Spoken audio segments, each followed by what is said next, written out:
Kalen Vance ignored the gleaming warships and the mountain of platinum, pointing instead to the trembling girl in the purple dress and demanding her hand in marriage before the stunned silence of 1,000 warriors. The Archon's hand stayed frozen on the hilt of his ceremonial blade. Would you have chosen the gold? Or is there something in this room only a Terran could see? Join us to find out how a single choice changed an empire, and stay for the full story. 8 minutes earlier, the obsidian floor had vibrated with the heavy, rhythmic stomping of Argentian boots. The air in the great hall tasted of ozone and the scent of the rare, bitter incense the sovereignty burned only after a slaughter.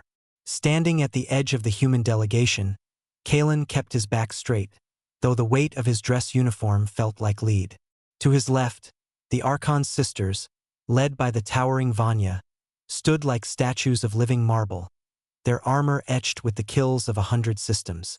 But Kalen's gaze kept drifting to the far pillar, where Elara stood. She was a shadow in a room of suns, her fingers nervously tracing the spine of a worn, leather-bound book hidden in the folds of her silk skirts. He recognized that book. It was a tattered copy of the Wayfarer's Journal, a Terran text so ancient and philosophical it was practically useless to a culture that measured worth in kilotons of explosive yield.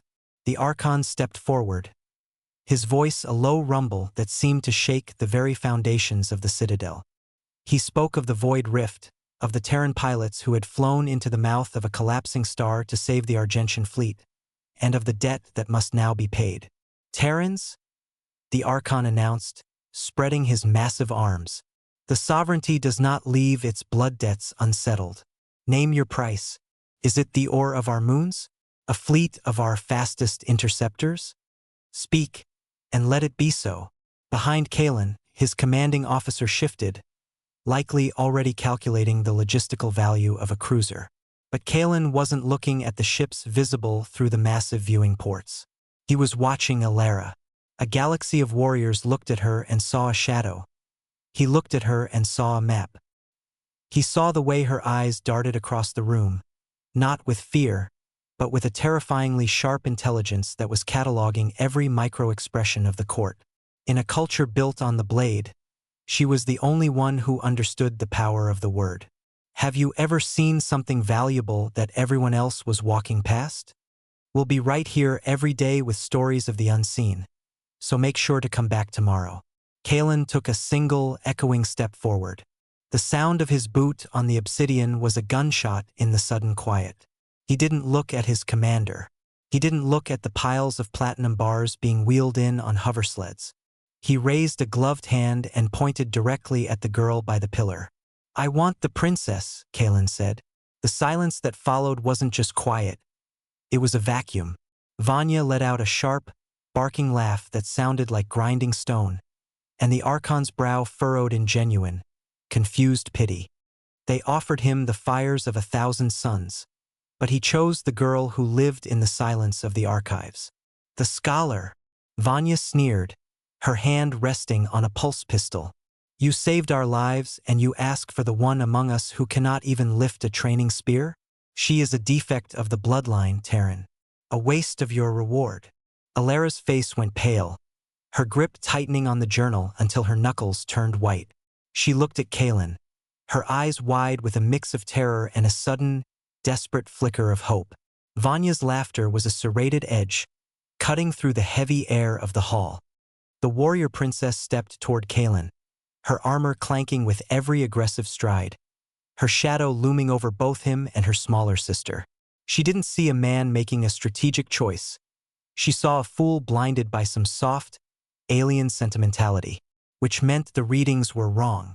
Not the digital ones on his wrist, but the cultural readings the sovereignty had relied on for centuries.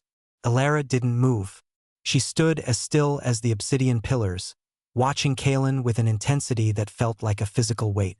The way her thumb brushed the edge of the paper told him she wasn't just holding a book. She was holding a lifeline. He could see her mind working, calculating the risks of this sudden Terran intervention. Years later, Elara would tell him that she'd expected a joke. She had waited for the punchline, for the moment the hero laughed and asked for the ships instead. But Kalen never looked away. He watched the way her eyes tracked the room, the the way she had already mapped the exits and the subtle shifts in the Archon's posture. The strongest shield in the sovereignty wasn't made of steel, but of ink and ancient Terran wisdom. She knew things they didn't. She knew that empires don't fall because their swords are dull, but because they forget how to read the winds of change. As they left the sovereignty, she had kept the journal tucked against her chest. On the long journey to Terra Prime, it stayed between them on the small mess table of his scout ship. Kalen would watch her study the handwritten notes he'd scrawled in the margins when he was just a cadet. She didn't ask for jewels. She asked him what he meant by a passage on page 42 regarding the ethics of retreat. It turned out that while her sisters were mastering the art of the kill, Alara had mastered the art of the why. The return to the Argent sovereignty was not a triumph, but a summons. The War Master had declared the marriage a stain on the bloodline, a weakness that had to be purged. As they stepped back into that same obsidian hall, the atmosphere was different, colder, sharper. The War Master stood where the Archon once had, his hand on a heavy disruptor axe. "You bring the scholar back to lead?" The War Master spat, his voice echoing off the high ceiling. "She has no place here." And now, in the tribunal hall, under the silence of 300 species, Kalen still hadn't stepped forward to fight. He didn't have to. He simply stood by her side as Alara opened a data slate, her voice calm and steady as she began to speak. She didn't talk of war. She talked of logistics, of cultural fracture points, and of the 3 specific tactical errors the War Master had made in his recent border skirmish, errors she had predicted months ago using the very texts they had mocked.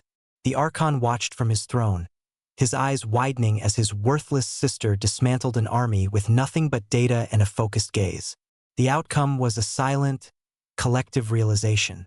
The sword was useless if you didn't know where to point it. Later, the gardens were quiet.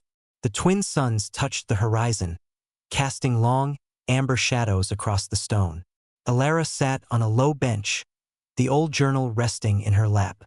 It looked different now.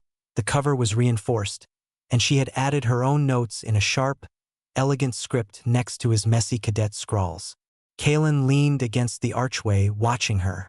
The book wasn't a secret anymore. It was a blueprint for the way she was already beginning to reshape the Empire. She looked up and smiled, an expression that finally reached her eyes. She closed the journal, her fingers lingering on the worn leather. "What's the most powerful thing you've ever read? Tell us in the comments, and don't forget to follow for more stories from the edge of the galaxy."